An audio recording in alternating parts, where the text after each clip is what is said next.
On June 2, 1945, our division began loading into echelons at one of the stations near Prague-Rozhikany. There was very little rolling stock, wagons were given only for horses, and the guns were loaded with extreme density. The wagons were dismantled into small pieces. The personnel were placed mostly on platforms with the guns and partly with the horses. Our regimental headquarters, where I was now serving, was housed in a staff car and below it on a platform.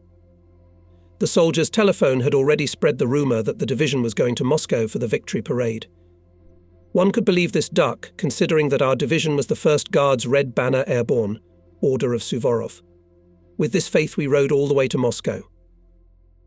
We travelled through Czechoslovakia, Germany, Poland, short stops at some stations. We look at the passing towns and villages of Germany. The war did them almost no harm, not like the Soviet settlements. We stood in Dresden for a whole day, as the road was still functioning in a limited mode. We went to the city. It was literally all turned into a pile of stones, wiped off the face of the earth. The aviation of our allies, the Americans, worked here. There was no need for such barbaric bombing. The civilian population suffered.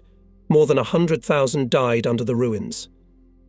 The whole point is that the city was part of the zone of occupation of our troops, and the American leadership, under a plausible pretext, destroyed everything that could have any benefit for the USSR. Residents, survivors of the bombing, cleared narrow paths of bricks, just to be able to pass. The nauseating odour of corpses decomposing in the rubble hung in the air. It was a sad picture, even though it was Germany, which we hated, and which brought incalculable disasters to our country, and such losses that even now, more than 50 years after the end of the war, cannot be calculated. Almost every year the figure of losses keeps increasing and increasing. Soon our echelon moved forward. The next day we drove through the territory of Poland. Here the war has rolled, so that its traces are visible everywhere. Stations, towns and many villages are destroyed. At the same time, we can't help noting that here, in Germany and Western Poland, peasants lived much better than we did in the USSR. It can be seen from the good buildings, not comparable with our shabby houses in villages, even where there was no war. Especially grievous picture was revealed to us in Belarus, where there was literally not a single railroad station, where the station buildings were not destroyed or burned. In many places in villages only chimneys stick out, people live in dugouts, surviving barns, half-destroyed houses. Everywhere one can see the traces of war. The ground is riddled with craters and trenches, broken equipment is lying around, rarely do you see a sown field. The ground is thickly strewn with mines, unexploded shells and bombs. Half-undressed and hungry children ask for something to eat. At short stops we share what we can. Here the road is functioning at full capacity, and our echelons are rushing with extreme speed to Moscow. About June 15th to 16th our echelon arrived in Moscow. Somewhere not far from Krasnaya Presnya we are standing by the echelon. On the neighbouring tracks, other echelons of our division, we are waiting for the command to unload, but there is no command. In the evening the rockets of the festive salute flashed over the city. Later, a few years later, when I was studying in Leningrad, I learned that it was a training for the victory parade, which took place on June 24th, 1945. We thought that the capital was celebrating some event, and we took a direct part in it. The soldiers poured out of the cars and opened such a festive salute from small arms, which the enemy obviously could not withstand. True, they all fired upwards, but we had no idea about blank cartridges and fired, of course, with live ammunition. The cannonade turned out to be suitable even by front concepts. The Moscow commandant's office was shocked by such fire support. Soon several cars with the commandant's outfit arrived at our station to calm down the echelons that were not too triumphant. We managed to pacify the soldiers. Not far from our stop there was a club, and a dance party started there. An old gramophone was playing, and a dozen or two girls were dancing. There were almost no boys, the war had killed them. Dancing was also a novelty for us. During the whole war, one and my other comrades had never seen anything like that, and many of us did not know how to dance. We went to the front as 17-year-old boys, not even having time to enter adulthood. We, a few officers, huddled aside. Besides, Our front outfit did not correspond to this situation. Dirty, worn-out uniforms, faces smoked in the echelons did not give us much confidence. But the Moscow girls obviously guessed who they were dealing with, and soon we took an active part in dancing, making intricate pretzels instead of dancing pirouettes. In general, having trampled many girls' feet with our soldiers' boots, we returned to the train, and early in the morning we were on our way. Evidently, the Moscow authorities did not like our cannonade the night before. Our train was rushing eastward, and we were again lost in guesswork where to. We passed the Urals. There was no war here, but it was felt by the poverty and squalor of villages and stations, glimpsed along the railroad, crowds of people with knots. And our echelon is rushing almost without stops. We are approaching Omsk. It is almost our native land. I really wanted to visit home. It had been 4 years since I had left it. I talked about it with the chief of staff of the regiment. He advised to address to the regiment commander his car is on the neighbouring platform. I moved there and addressed my request to Lieutenant Colonel Lebedev, the commander of our regiment. He listened, looked at me, and asked, "And where are we going?" I replied that I didn't know. He said, "I don't know either. Where am I going to let you go?" Then he began to question me meticulously about what they had talked about at the Scouts training camp near Prague. I replied that I had taken an oath that I would not tell anyone what we had been told there. He replied that the war we were in was already over and any secrets had lost their meaning. Anyway, I remembered that we were given the organization of the Japanese army at those training camps. I told him about it, as if unintentionally. He immediately jumped up and asked why I hadn't told him about it before. I replied that I had not given it much thought. I now realized that we were in a hurry to go east for a reason, and that we had not yet demobilized the older soldiers who should have been sent home long ago. We understood each other, although there was no direct talk of war with Japan.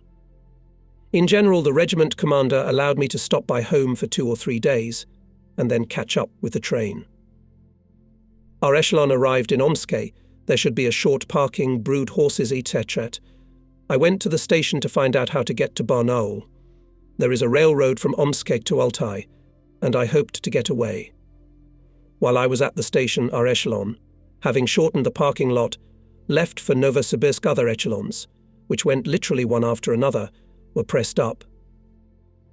As it became known later, there were 2 fronts moving to the east, including ours, the 2nd Ukrainian, and it was hundreds of echelons. In general, I had to go to Novosibirsk, and when I arrived there, our echelon was no longer there. With difficulty, I arrived on the morning of the 3rd day on a freight train to the station Shipinovo, from which to the village Beloglazovo, where my parents lived, was 25 kilometers. It was early morning, the platform was empty. Only a man of small stature was walking by and looking at me. I also began to look at him, and suddenly I recognized my father. Surprise and joy with tears in my eyes cannot be described. After all, I left home before the war and have not seen any of my relatives since then. My father was taller than me then, and now it turned out that I was taller. I found out that he was going on a business trip to Barnaul. At that time, he was working as a chairman of the district consumer union. Of course, he postponed his business trip, and we went to Beloglazovo. My father had a horse and cart at the station, but we walked most of the way. I was interested to know the village news, and he about the events at the front. In general, we talked all the way to the village. I look at the village from above with excitement. It is located down in the floodplain of the Charish River. Although only 4 years have passed, the village has grown old and somehow dilapidated.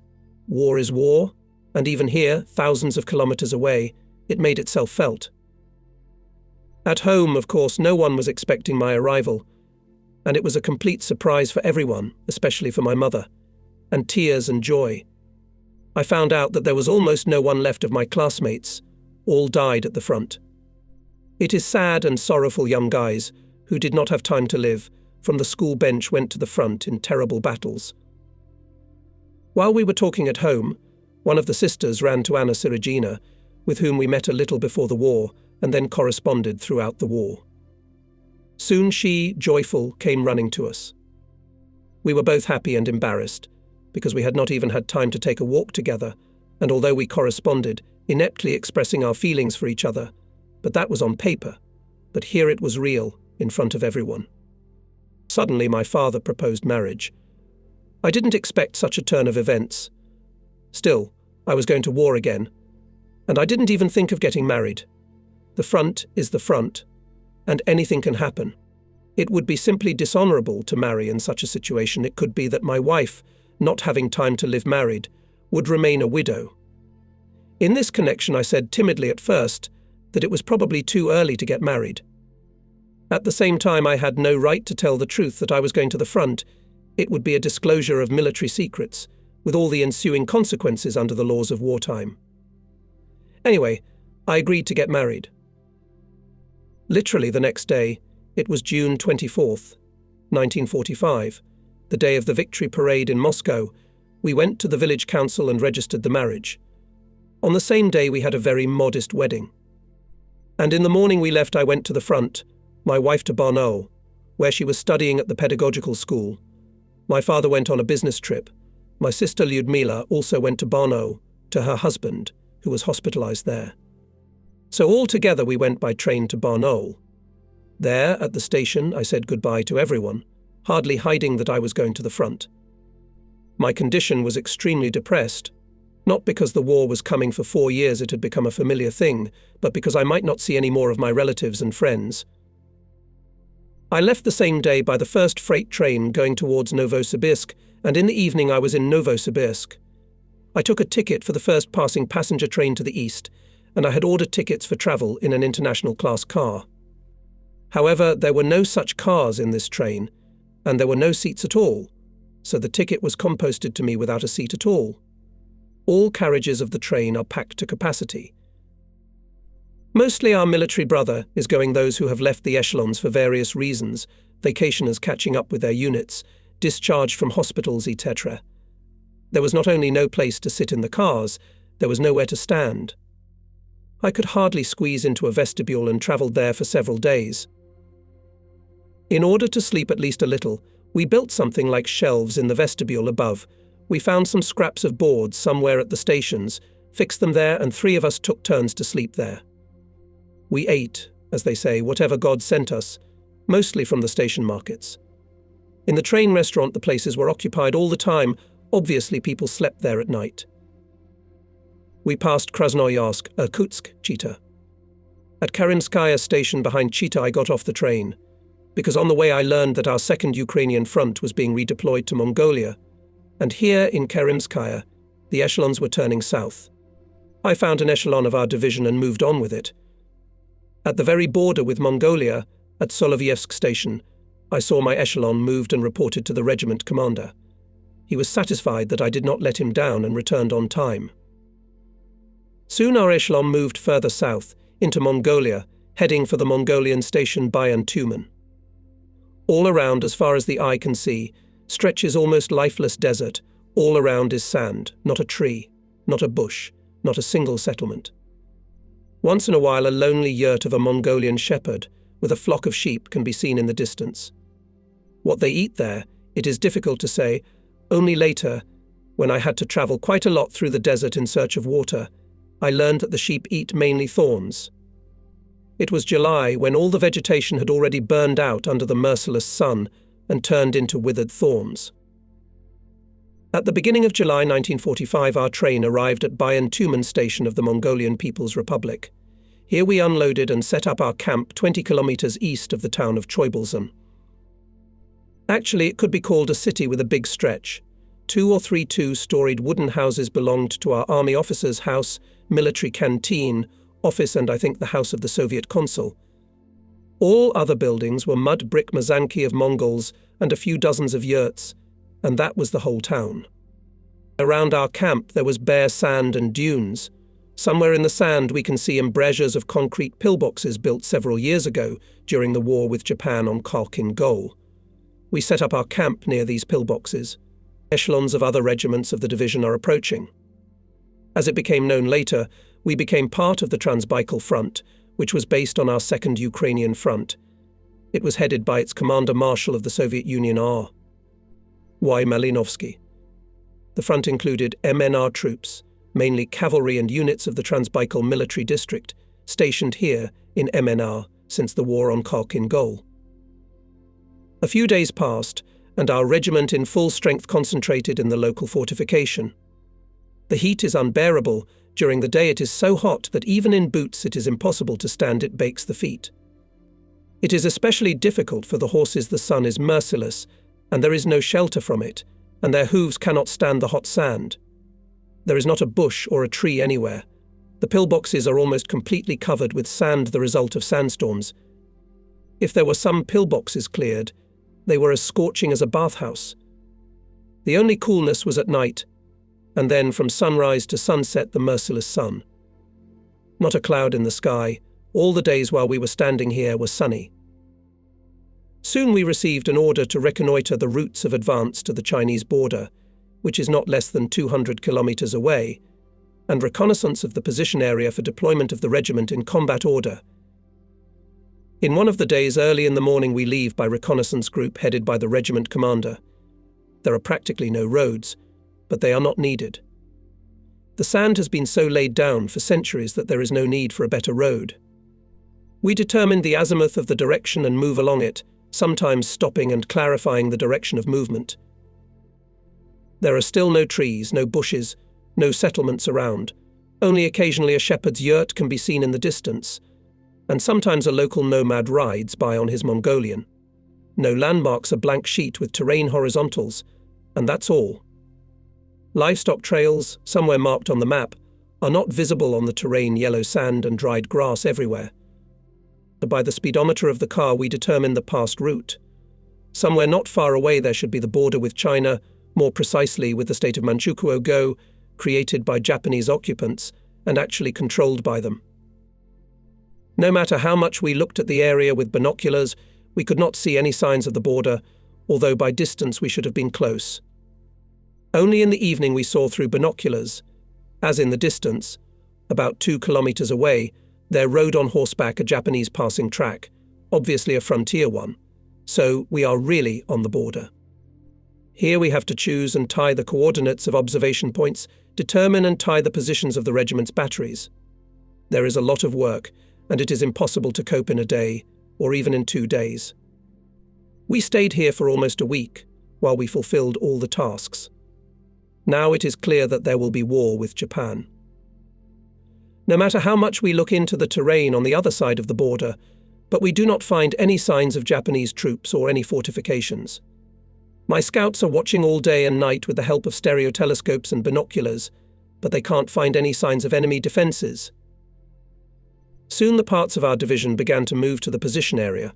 It is necessary to pass several hundred kilometers through the waterless, scorched desert. The heat is terrible, the sand is red hot, burning feet through the soles of boots. There are no means of transportation in the division. We have to walk, carry everything on ourselves, overcoat in a roll, a duffel bag with ammunition, grenades, dry rations. There is also a helmet, a bowler hat, simple soldiers' belongings. But in such heat, everything seems several times heavier. It is a little easier for our artillerymen. Each gun has 1 or 2 carts with shells and equipment, where they also put the soldiers' rolls and bags. One by one we manage to have a little rest on the wagon, but everyone gets it too.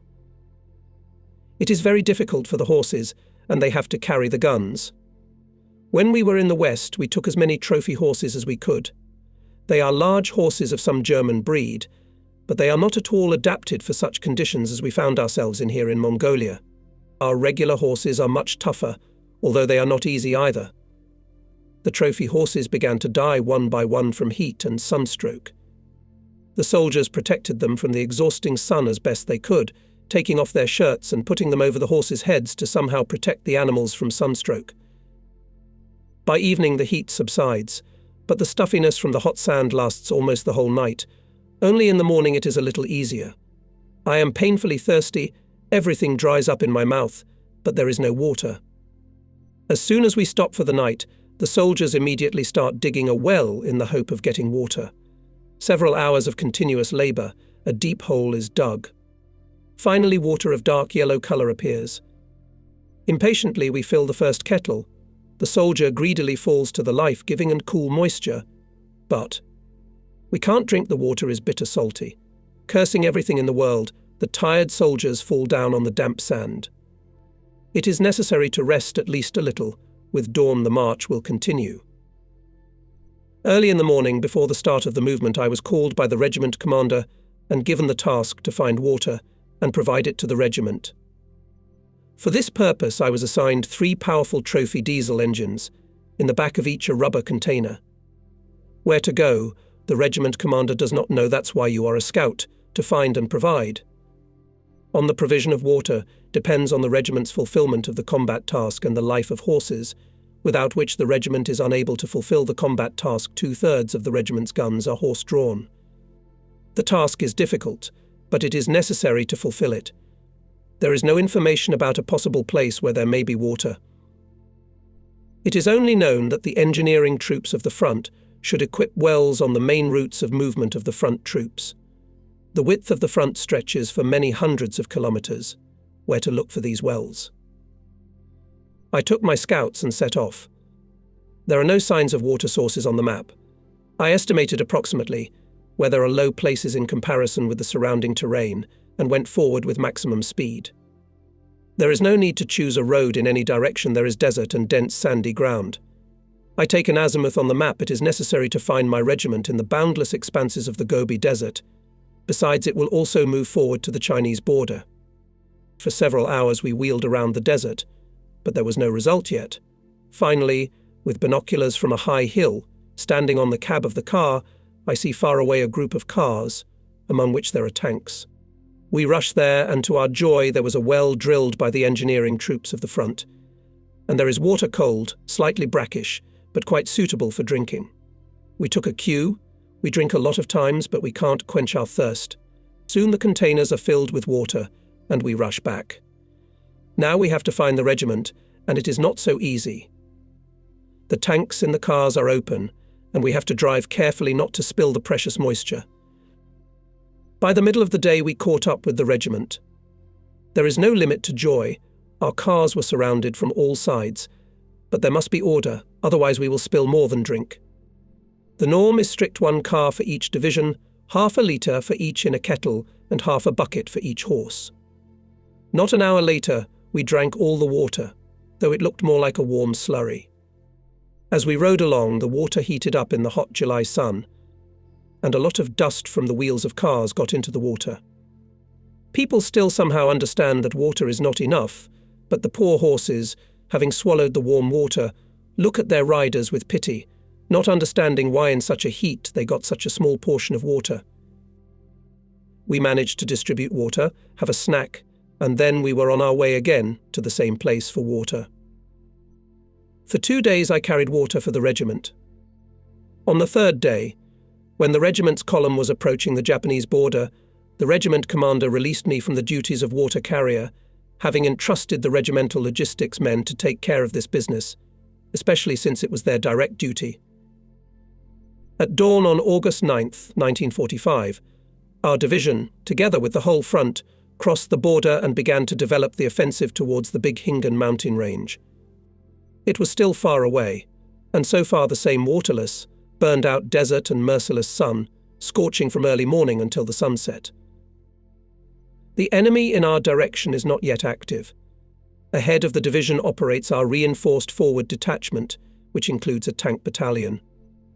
By the way, this battalion, when moving to the border, even before the declaration of war on Japan, without visible landmarks, jumped the border, went 30 kilometers deep into Japanese territory, and only the next day, having sorted out, returned back to the division. The forward detachment successfully accomplished the task, and we went forward unhindered. The heat was unbearable, and the command decided to conduct the offensive at night, and during the day to give rest to people and horses.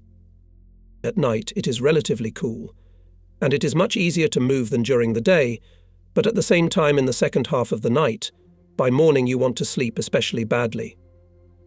Nights are dark, moonless. We take breaks only for 10-15 minutes to clarify the direction of movement. We don't make big breaks. People can fall asleep, fall behind and get lost. I was again given an assignment unrelated to my direct duties to accompany the battle flag of the division. The standard bearer, his assistants and my reconnaissance platoon on horseback carry the banner. At night breaks, having posted guards, we fall to the ground and instantly fall asleep. My horse is tied to my leg with a bridle, it rests too. But as soon as the column starts, the horse pulls my leg quite strongly. I jump up and go forward again. In the morning, when the sun has already risen, we take a break for rest, having put out combat patrols in all directions. It is impossible to sleep under the scorching sun. We dig a trench for each of us, lie down on the bottom, and cover ourselves with a cloak tent. In the morning it is still bearable, and we manage to sleep for 2 hours, but then the ground heats up and it becomes stuffy in the trench, as in a steamy room. Besides, field mice, of which there are innumerable here, are annoying. They unceremoniously climb from all sides into the trench, crawl on the body, get under the clothes, and no measures against them do not help. I am thirsty, and thirst is a constant and heavy companion, but water is still only a glass a day, and not always. Sometimes it rains, and we try our best to collect rainwater. One morning we come to a rather large lake. The joy is immense. After many days of waterlessness, suddenly a whole lake, several kilometers long and almost a kilometer wide. Everyone rushed to the water with childish joy. Horses roared joyfully, rushing forward. We fall on the ground, falling to the life-giving moisture. Many fall directly into the water. But alas, the water is salty. True, it is not bitter salty, as before, but salty, though horses drink. Not holding back, we rinse our dried-up throats, drink the water, spit it out. Instantly everyone, both men and horses, which had already been harnessed from the gun carriages, were in the water. Shouts of joy, fountains of splashes, noise and noise spread throughout the desert. There are a lot of wild ducks, geese, some other waterfowl on the lake, who look with mute amazement at the spectacle never seen here before, flying from place to place away from people with fright. But there are tens of thousands of people, the birds stay in the middle of the lake. Soon machine gun, and then machine gun bursts are heard. The soldiers get duck and goose for breakfast. When they were swimming, they noticed that in the muddy water something was poking at their feet. Someone had the idea to use the camouflage net as a sign. The first trip ended with the fact that they could barely pull it out. Together with the grass, we got a lot of fish. The joy was immense. We immediately began to cook soup in cauldrons. There are already big piles of fish on the shore. We took our souls away from the fatty mutton. Here, in the boundless expanses of the Gobi Desert, there were many flocks of Japanese sheep. We did not see shepherds once. Obviously, they either ran away or hid somewhere. The sheep were herded by huge, fierce-looking dogs. They did not let anyone near the flock and did not allow the sheep to scatter. But at the first shots of our soldiers, they would run away. Each regiment chased many thousands of sheep, ishaks, camels, bulls. Having had enough of swimming, both men and horses rested. The rains had passed, and the heat was somewhat subdued. But it is necessary to continue the offensive. The Khingan Ridge is already visible ahead. Gloomy mountains rise above the surrounding terrain for almost 2 kilometers. The sun is again scorching mercilessly. Our division is rather like Genghis Khan's army. Each battalion moves on its own kind of transportation. Some of them have camels harnessed to 2-wheeled nomadic kibbutz. Where they got them I do not know. Another battalion is on donkeys, the third on bulls. Cloak tents are stretched over the kibbutz, and soldiers hide in them from the exhausting sun. In general, a wild Tatar army. But the main thing, the task at hand, is solved. We continue the offensive. In one of the days on the way to Khingan, over our column, appeared our liaison plane U-2, Corn Plane, as we called it. Having seen the general's epaulettes of our division commander, who was riding on horseback, the plane made a landing nearby. The terrain was flat, and there were no problems with landing. Lieutenant General Afonin, our corps commander, jumped out of the plane.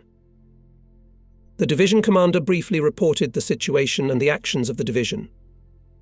I am still with the division banner and guards and therefore hear the entire conversation between the two generals. When Afonin asked our commander Sobolov what problems, the latter reported that the division has no bread or breadcrumbs. The soldiers for several days have been eating only meat, mutton. Afonin, a man rough, cool, imperious, interrogated, "So you say, the people are hungry?" Sobolov confirmed it. Afonin, after thinking for a while, said, "Well, nothing. If they are hungry, then they will be meaner," got on the plane and left. When there was still a war with Germany, Afonin participated in the battles for Budapest, the capital of Hungary. There were very heavy battles, and Afonin was cut off several fingers on his hand by a shrapnel, and the other hand was missing fingers even earlier. But he refused to leave the battle and continued to lead the troops. The soldiers respected him. He was strict but fair. Soon from the sky again heard the murmur of an airplane. The same U-2, approaching our column, dropped to 10 meters, dropped a pennant, and then 2 bags of breadcrumbs. In the note Afonin's hand was written, "I send breadcrumbs, and don't say that the division is hungry." We laughed. For 10,000 people, 2 sacks of breadcrumbs, which in addition at the fall turned into crumbs, and a handful for each is not enough. But still a care. In the evenings, when our Genghis Khan's army stopped for rest, the desert around for many kilometers was filled with the roar of camels, screaming of donkeys, mooing of bulls, neighing of horses, bleating of sheep, a real concert. The cattle are thirsty and hungry, but there is no water, and the food is only desert thorns. Here, in the foothills of the Kingun Mountains, sometimes there were herds of wild horses of small stature, with shaggy manes and tails, led by a ferocious leader, who led the herd and would not let anyone even at a close distance. Our soldiers repeatedly tried to catch at least a few wild horses to tame them and harness them. Their horses were already exhausted. A large carriage was made of wagons, like the letter P, and they tried to drive the wild herd into it. Sometimes they succeeded. Backup wagons closed the exit from the carriage, and the mounted soldiers tried to put a harness around the neck of the wild horse. Occasionally a young horse, usually a young one, would get caught in the noose. The rest of the herd fought back wildly with hoofs and teeth, and following the leader, making incredible leaps over the wagons, again went into the desert. This was repeated many times.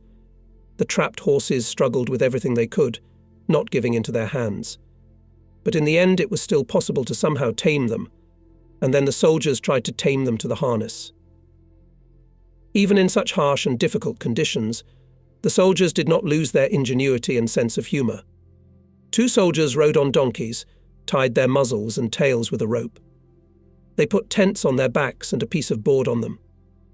They sit on it like on a bench, chattering their legs, talking animatedly about something and laughing heartily, not paying attention to the fact that we also laugh at their cleverness. During the night it rained quite heavily, and the bed of some river, which yesterday had no signs of water, turned into a rather turbulent stream. The soldiers crossed the river ford, but our heroes on donkeys did not want to undress, and they sat on horseback and rode on. In the water a stormy stream blew the donkeys apart, and the soldiers fell into the water, making everyone who watched this picture laugh. We are approaching the Big Hingan. The mountains are imposing, some peaks up to 2 kilometers high. The field road, on which we are moving, passes between 2 heights, forming as if a gateway to the mountains. Next to the road is a huge plywood shield, 20 meters long and 10 meters high. On the shield a huge green snake with 3 heads, on which our helmets with a star are painted with oil paint. Nearby stands a Japanese, and with one swing of his saber cuts off all 3 heads. The meaning of this masterpiece is clear. This is our front, advancing 3 armies in the first echelon. Soon the shield, set on fire by the soldiers, blazed brightly. I surrendered my banner authority and now minded my own business. With a platoon of reconnaissance on horseback we go ahead of the 2 or 3 kilometers. So far everything is calm. We carefully examine all suspicious places. Our regiment has 9 batteries, of which 6 batteries on Mektiaga, that is on American Carr's Studebaker. They cannot pass here, so part of the regiment under the command of the deputy commander of the regiment, Major Gordichuk, along with other vehicles of the division, went the other way. Well, and we go directly in the given offensive strip on Kingun. There is practically no road. Sometimes there are trails, on which obviously cattle walk. The mountains around are sullen, bare, without trees. Not a single settlement can be seen anywhere. They seem lifeless, perhaps they are.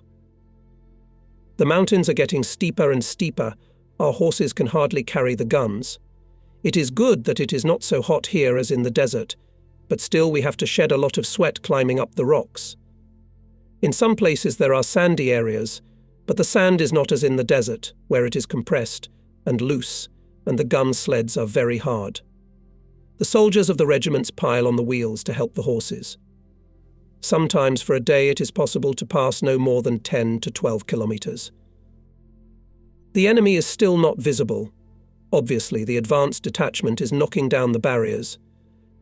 Only after the war one understood why there were no enemy defensive positions and a sufficient number of Japanese troops, as it was on the 1st and 2nd Far Eastern fronts, where our troops had to break through enemy defenses. The thing is that according to all military canons, the Gobi Desert, through which we were advancing, was considered impassable for troops, and it was indeed very difficult to move unbearable heat, waterlessness, lack of even a pathetic vegetation and settlements, etc. The Khingan Ridge also presented a very strong obstacle for the troops. There was also little water, no roads on which to move, no settlements, and, most importantly, in our direction there were known passes over mountain ranges. They had to be searched for. That's what I and my scouts were doing, of course solving my own reconnaissance tasks. Once we saw a settlement a little away from our route with binoculars. Taking precautions, we headed there. We could see a rather large and tall temple of typical Chinese architecture, curved roof slopes covered with red tiles, and around the temple Chinese mazanki, in Chinese fanzas. They are all made of clay, with flat earthen roofs. Taking precautions, we enter the village. It seems deserted, but soon a man came out of the pagoda. It is hard to tell at once whether it is a man or a woman. The man's face looks more like a woman's. His head is shaved naked. He is wearing a piece of maroon cloth, one end of which is thrown over his arm. The soldiers try to make contact with him, but he doesn't understand a word of Russian, and we don't understand a word of Chinese. In the West we found common ground quite quickly, especially in Czechoslovakia, but here we find no resemblance. Soon 2 or 3 more people came up, but they didn't understand anything either. The only word we managed to learn from the Chinese vocabulary is shango. It means something like approval, or even respect. That's the word our Chinese vocabulary was limited to. I realized that this was a men's monastery. I tried to enter the pagoda, not only by way of interest, but also to check. A Chinese monk, obviously among the superiors, mumbles something but does not let us in, showing us to take off our shoes. We complied with this requirement, but we are still not allowed in. With difficulty, I realized that we should still put out matches. We enter the temple. Cool, dim light through small windows, huge yellow metal Buddha figure. We stand for a while and go outside. The soldiers are already satisfying their curiosity, unwinding some kind of monk. He looked more like a woman, so I wanted to know whether it was a man or a woman. The Chinese monk, not understanding what they wanted from him, was spinning after the uncoiled cloth and repeating the only word he obviously knew from the Russian language: I am a horse, a horse, a horse. The soldiers finally realized that he was really a horse and not a mare. For several days we've been climbing the mountains of Khingan. The enemy does not show itself. At last we crossed a rather high pass and started descending along the eastern side of the ridge. A green plain is seen ahead, fields are sown with ripening crops, some settlement is guessed in the distance. On the map it is marked as a small town. The terrain is a sharp contrast to that on the western side of Khingan. There it was a waterless and lifeless desert, hot sand. Here it was a green plain, well-groomed fields, settlements.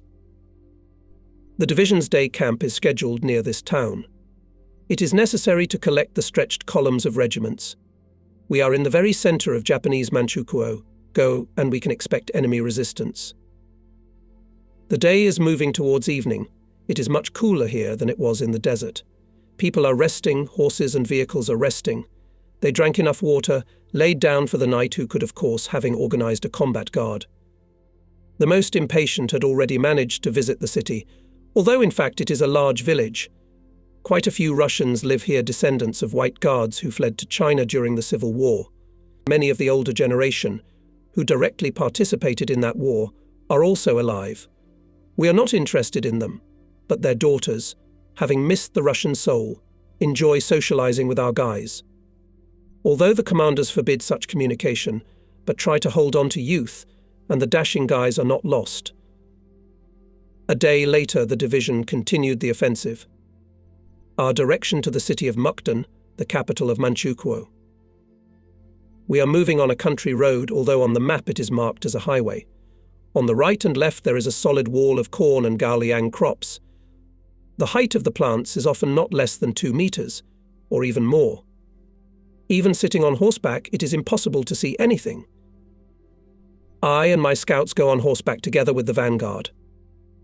At times, noticing a village in the distance, we ride there through thickets of corn or sorghum. The fields are carefully tended. Not a single weed is seen anywhere. Sometimes we see Chinese people leaning and digging in their plantations. They are sometimes hard to see. They are dressed head to toe in homemade straw clothes, with a cone-shaped hat, also made of straw, on their heads. Attempts to find out anything are unsuccessful. The Chinese do not understand us, and we do not understand them. In the villages, the poverty is terrible. Naked, dirty and hungry children immediately pouncing on us with outstretched hands, dirty motley pigs, more like dogs, scurrying around in search of food. In the streets are muddy, low earthen fanzas consisting as a rule of one room. There is almost no furniture or clothing, only broken mats. Under the clay roofs in the sun, in many of the fansa hangs some stinking offal, either pig or sheep. We learned that the Japanese were strict about the Chinese not slaughtering any animal for themselves without permission. The Japanese took everything, and the Chinese were allowed to take only a part of the giblets, and only those left by the occupants, otherwise they were threatened with severe reprisals. In general, the poverty is horrifying, especially if we take into account that before that we passed a number of European countries, where any village looked like a paradise in comparison with local villages. We continue our offensive. Judging by the map, there should be a small Chinese town Kailu ahead, but because of the high Gaolan we can't see it, even sitting on horseback. Soon, however, the crops parted, and a town, or rather a high earthen wall, appeared ahead, from behind which the town could not even be seen. This wall enclosed the town on all sides. The road we were following passed through a massive brick gate. The opening was now bricked shut. As the advance party drew closer, 2 enemy machine guns rang out on either side of the gate. The battalion, making up the main forces of the advance party, lay down. A firefight ensued. I and my scouts quickly dismounted, took up an observation post and keep watch. Soon one of the self-propelled units attached to the forward detachment approached the gate. The enemy machine guns were silenced. The self-propelled vehicle stood for a minute or two and then turned sharply, hitting one of the columns of the gate with its rear end. Bricks sprinkled, and in the gate formed an opening into which the soldiers of the battalion rushed. Soon the opening was cleared and the self-propelled vehicle moved forward through the gate along the city street. After a short time, the entire advance party penetrated the town. The enemy evidently realized that resistance was futile and was rapidly withdrawing. The town looked more like a large village, 1-story clay fanzas and occasionally squat brick houses. The Chinese population quickly assessed the situation, and in a few minutes a large number of vendors appeared on the street, hawking various vegetables. We had no time for shopping. The enemy could organize any mischief, and it was necessary to be on the alert. Soon we were on the opposite side of the city. Behind the city wall, the fields of tall gaoliang immediately began. The enemy did not reveal himself in any way. The Chinese could not give any clear information either, but only pointed their hands to the east, where the Japanese had gone. With the highest possible speed we headed east. There, on our way, there is the town of Tunliao. Judging by the map, it is much larger than the city of Kailu. There is a railroad going to Mukden, the goal of our offensive. By the evening of the next day we approached the town of Tunliao. In front of the town on our way is the Exiliaohi River. The width of the river in this place is about 100 meters. There are mountains nearby, and the river is quite fast and very muddy from the recent rains. The river is crossed by a single bridge, a reinforced concrete bridge on high piers. When our regiment approached, the bridge was already full of moving troop columns. approached the regiment commander Lieutenant Colonel I.P. Lebedev and Chief of Staff Major Pugak. It was already completely dark, but the movement on the bridge did not stop. The regiment commander made a decision the regiment to stop for the night near the bridge, and at dawn to cross it in the hope that by then the movement will subside. As in the morning, while it was still dark, I went to the bridge with scouts. It's empty. I think that it is time for our regiment to cross it. However, looking closely, I see that there is no water under the bridge. I wipe my eyes, but the result is the same. I quickly walk across the bridge to the other end. It turned out that during the night the river had broken the dam on the other side of the bridge. I ran back, woke up the regiment commander, reported the situation. He was puzzled. We quickly go back to the bridge. There are already gathered several commanders and lively discuss the situation.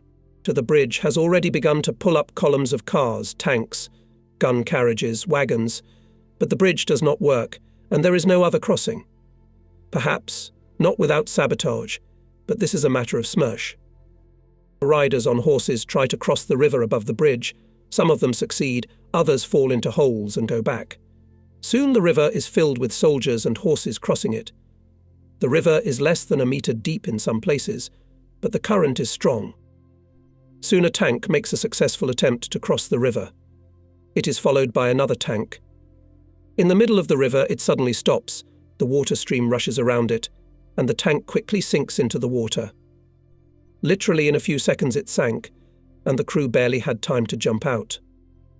The crossing has stopped. Only people on foot and on horseback continued to wade across the river, cautiously passing the place where the tank went underwater. In 3 or 4 hours, large groups of Chinese, apparently mobilized by the command of our troops and local authorities, began to approach the bridge from the city side. Soon the river in the area of its breach through the dam was literally strewn with swarming Chinese and resembled a large anthill. Most of the Chinese had a bamboo pole on their shoulders, to the ends of which were tied baskets in which they poured soil, which was then dumped into the river stream in the area of the dam breach. We were skeptical about this idea, believing that it would hardly be possible to block the river in a week. But there is no other bridge. We must think how to move the regiment. Some people proposed to transport horse-drawn carriages and then to drag the guns on long ropes. But the ropes have to be found somewhere. The hope remains in the army engineers and their units. We have to wait. By evening, to our surprise, it turned out that the Chinese had manually blocked the place of the breakthrough, managed to dig a channel under the bridge, and in the darkness the river went under the bridge. Again. Now it was necessary to fill up the breach in the body of the dam and restore the road. The work did not stop at night and the next day. The traffic on the bridge was resumed. Such mishaps had evidently happened here before, which is why the bridge was restored in only 24 hours. The next day our regiment crossed to the opposite bank and concentrated on one of the outskirts of the city of Tunliao near the military airfield, where our military aviation was already based. The torrential rains of the previous day had flooded the low-lying areas of the terrain, almost all of it as far as could be seen. Dirt roads to Mukden, where we had to attack, were under a meter layer of water, and there were no paved roads at all. To conduct an offensive in such conditions was almost impossible not only for infantry and horse-drawn wheeled transport, but also for tanks. Nevertheless, the tankers of the 6th Tank Army, which acted together with our 53rd Panzer Army, found a way out. They moved to Mukden directly on the sleepers of the railroad embankment. In Mukden, meanwhile, an airborne force had been landed, which carried out a daring operation to capture Emperor Tsui of Manchukuo. He and his entourage were waiting for an American airplane to land to fly to Japan. The American-made Douglas airplane landed. Several military men, dressed in protective coveralls, got out of it, and when Tsui and his entourage got into the car and it took off, it turned out to be a Soviet airplane. True, the Emperor only found out about it in Khabarovsk. The Emperor awarded the commander of the landing party with an honorable cold weapon for the daring and brilliant operation to capture him. We stopped in Tunliao at the airfield, where the airplanes of the 12th Air Army, which supported the actions of the troops of our Transbaikal Front, were stationed. The next day, September 3rd, 1945, we received the news that Japan had signed the Act of Unconditional Surrender. World War II is over. However, for us it ended in a mundane way, and who was to rejoice but ourselves? The local population, as far as we could see, did not show any noticeable enthusiasm. Perhaps they had not yet understood and realized what had happened. In the evening we celebrated this most important event of world history with a gala dinner. All the officers of our regiment gathered in a large trophy tent instead of tables, hastily made shell crates, instead of seats the same, but lower, and that was all the furniture. And the table setting was not distinguished by refinement: walks, mugs, tin cans, soldiers' spoons, in short, everything that could be found by our rear men, who were in charge of the case. But it didn't matter to us. One toast followed another. Of course, we remembered those of our fellow soldiers who did not reach this frontier, who remained lying in the ground on the battle lines. They were not ashamed of the stingy tears of men. Soldiers were here, not far away, by battalions. It was impossible to gather them together, and we should remember that we were not guests, but in the deep Japanese rear, almost in the center of China, and there were many unkilled Japanese wandering in the fields, among whom there were fanatics kamikazes, ready for any adventure. Soon dozens of colorful rockets soared into the night sky, a spontaneous fireworks display to celebrate the victory. This was followed by such a salute from all kinds of weapons that I had never seen during the entire war. Small arms were fired: carbines, rifles, automatic rifles, machine guns. They were soon joined by shots from mortars. Aviation opened fire from airplane cannons and machine guns. Suddenly there was a powerful salvo of Katyusha in the darkness, and all this with live ammunition and shells. There were mountains nearby, and all shells, mines and bullets flew there. But the city felt the strength and power of our weapons. The regiment commander came out of the tent and called me. Together we went to calm the saluting soldiers and officers. We approached the nearest airplane. The regiment commander tapped a stick on the fuselage. In response, a line from the gun: "We go to the next," the same result. The commander waved his hand. It is useless to calm those who spent years at the front and now rejoices and salutes in honor of victory. In Tunyao we stood for more than a week. Somewhere at the end of September we received an order to transfer some of the personnel to other units, and the division to make a return march along the same route that we took here, and by the end of October to concentrate at the station Bayan Tumen, where to load into railroad trains to go to the homeland. In short, we were to return to the place where we had started the war with Japan. This prospect, of course, did not make us happy. Once again we had to move through the desert and across the Big Khingan Ridge. We began to prepare for a hard, long march through the desert, deserted and waterless. It was necessary to get food, fuel, forage for horses, etc. Food was partially procured at the expense of the trophy Japanese stocks in their warehouses. Forage was also filled from Japanese stocks. Well, for water supply for men and horses we had to rely only on what we could find in the desert. Perhaps the only consolation was that the heat was somewhat reduced. At night it became even cooler. We crossed the Big Khingan through the pass, along which there was a field road, and it was easier than when we came here, to the east. The heavy rains, which are quite frequent in the mountains, were annoying. So much water pours from the sky that the whole ground around becomes a huge puddle. I had a trophy German rubberized raincoat up to my heels. It helped no water got into the shins of my boots, but rather deep pockets of the cloak were always filled with water, and I had to pour it out often. We passed Khingan without any special incidents, and soon there was a dull, deserted desert Gobi without a single tree or bush. It stretches for many hundreds of kilometers, and we have to pass it again. Our business is a soldier's business. If we have to do it, we have to do it. We are walking through the desert in October. Often there is a strong headwind, so strong that it is difficult to sit on horseback. We have to dismount and walk next to each other, holding on to the stirrup of the saddle. The wind raises huge clouds of sand in the air. It is stuffed in the ears, eyes under the clothes, crunching on the teeth. It is difficult to breathe. We have to put a gas mask on our face. We tie the end of the corrugated tube with a bandage in 4 to 5 layers, and so we go almost the whole day, and still sand, or rather sand dust, gets under the mask. Large grains of sand, or rather small gravel drums on my face. My poor horse walks with its head and body tilted forward, and even drags me. All the time I wipe her eyes and nostrils from the sand. At breaks, when lunch is handed out, the food squeaks on my teeth from the sand in it. No tricks to hide from it, at least for the time of lunch, do not help. Our column goes with the speed of a pedestrian. The daily passage is no more than 30 kilometers. Each regiment drives behind itself a large herd of sheep. There are also camels, Eshaks yawl cows, semi-wild horses. At one of the stops, the regiment commander gives me a task to count how many sheep there are in the regimental herd. I gathered my scouts. I determined the area of the flock for each of them, and we started counting.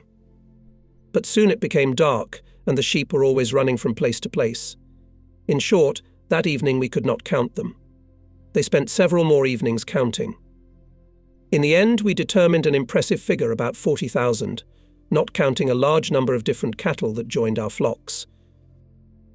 The way back to Turbulent station in Mongolia lasted more than a month. We ate mutton exclusively. The cooks put so much meat in the cauldrons that it was not soup, but boiled mutton with a little water. The soldiers adapted to boil it, or rather, to fry it in cauldrons, at least some variety. But during the journey the mutton had become tiresome, and there was a limited amount of other foodstuffs. Water was also a problem, but not so acute. At times we came across wells drilled by our engineering units when we went to the east. Now they were very useful. Besides, quite frequent rains allowed the soldiers to replenish their flasks and all available containers. Monotonous riding on horseback from morning to evening for a month is tiring. The terrain is still desolate. There is nothing to catch the eye, only our columns stubbornly marching forward, seemingly endless and lifeless desert.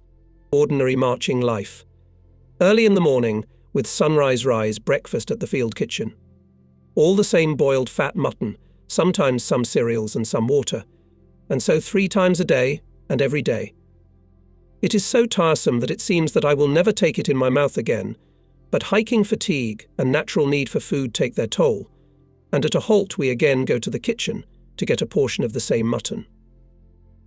The scenery around us and along our way does not change much, the same desert expanses, with some small heights. Near one of them, marked on the map as the headquarters of Prince Arukorchin, we saw a large cluster of yurts of nomadic herders. This is already Mongolia. Nomads came here, as we later learned, for wintering. Our column stopped for another day. It is necessary to give rest to horses, and people are not less tired. It is necessary to examine the running gear of guns and wagons. The cattle, which we are driving behind us, also needs rest. After heavy rains, a small river, which flows here, has revived. It is of great importance for us. We have to give enough water to our horses and cattle. For many days of the way it is necessary to wash, and wash something from our closet, because our shoelaces bend with difficulty. In general, we rest without a break. Everyone has enough to do. In the afternoon, we observe quite a colourful celebration of local nomads. It turned out that at this time they have wedding season, and several couples celebrate this event at once. We stand our camp aside, about 1 kilometre away, and do not interfere with the local people celebrating. Of course, there were quite a few of our soldiers who wanted, so to speak, to bring their colour into this holiday, but the political officers are on guard, and the patrols, specially posted near our camp, do not let anyone to the Mongols. However, the Mongols sent some of their Arats, who knew a little Russian, and invited them to visit us. There went a small delegation headed by the deputy commander of the regiment, on political part Lieutenant Colonel M.I. Olchala. As a gift to the newlyweds, they gave 10 to 15 sheep to each couple. That was the end of our communication. But from afar we watched the unusual for us wedding ritual, with binoculars and stereo telescopes till late evening. Having rested for 24 hours in the area of the Height Stavka of Prince Arukorchin, we moved forward again, towards the railway station Choibalsan. The second half of October 1945. Our column is approaching the final point of our route. A few more days of travel and we will be at the railway station, where we will have to board and load into echelons, and forward to the motherland. We are tired of travelling in foreign countries. And now we have another break for night rest. Evening comes quickly. The tired soldiers settle down right on the sand. There is no vegetation to build a simple soldier's bed. The gun crews have tarpaulins, and the soldiers lay down on it, putting under the head of whoever has what gas mask, saddle, duffel bag, etc. Officers are busy until late. It is necessary to check the presence and condition of the personnel, whether there are no sick. Laggards carefully examine each horse, whether the horseshoes are not lagged behind, whether the legs are not caught, whether there are no scuffs, whether they are fed and watered. Check the condition of equipment, i.e. guns, charging boxes, wagons and many other mundane details. The herd of cattle is located near the main bivouac. From there come guttural cries of camels, ishaks, bleating of sheep, mooing of cows, in general already familiar to us music of the camp. Here, too, there is enough to take care of. The cattle must be fed, watered, guarded so that they do not run away. I fulfill one or another task of the regiment commander and the chief of staff. Mostly I have to check how the above-mentioned activities are carried out in the units. Besides, I have a permanent assignment guarding the unit's battle flag. Late in the evening I lie down on one of the wagons to rest until morning. Covered with overcoat and cloak tent, I usually fall asleep quickly. Fatigue takes its toll. I wake up early in the morning, when the sun is still behind the horizon. Ahead is a new difficult day, and we need to check something else before the march. Soon we return to the same place from where we had moved east 3 months ago, against the Japanese Kwantung Army, or, as they used to say, against the samurai. Our front line and marching life ended there. Ahead was the loading into military echelons and the journey to the homeland. While we were waiting for railway trains, some of the soldiers and sergeants of older ages who had long ago, according to all articles and laws, reached the end of their service term, were demobilized and sent to the homeland by the first echelons. It was our turn to load into the train. We loaded quickly, and soon the locomotive pulled our train forward. We had to go to the Irkutsk region, the city of Nizhneudinsk, where the place of dislocation of our division was determined. From the station Choibalsan and to the station Karinskaya in Chita region, the railroad is single gauge, echelons moved one after another, with an interval of 2 to 3 kilometers. During the night, a wagon with a camp kitchen caught fire. The cook apparently fell asleep, and the raft with a wick, which was burning there, fell down. The flames quickly engulfed the entire wagon. The cook is rushing around the wagon, but there is nothing to extinguish. Our car is a staff car, and there is a telephone to call the duty officer on the train, who sits in the locomotive in the driver's box. I call. I report the fire. In the open door of the car you can see the neighbouring platform, on which stands a covered car, the booth of the artillery commander of the division, Colonel Jurievsky. Burning car next to his platform, and he has no connection. I wake up my comrade sleeping next to me, YF Mamishov. He is the regiment's chief of communications. I inform him that the wagon is on fire. He didn't understand anything at first, but then he asked, "Isn't ours on fire?" I answer that not yet. He pulls his overcoat over his head again and asks when ours catches fire, "Wake me up."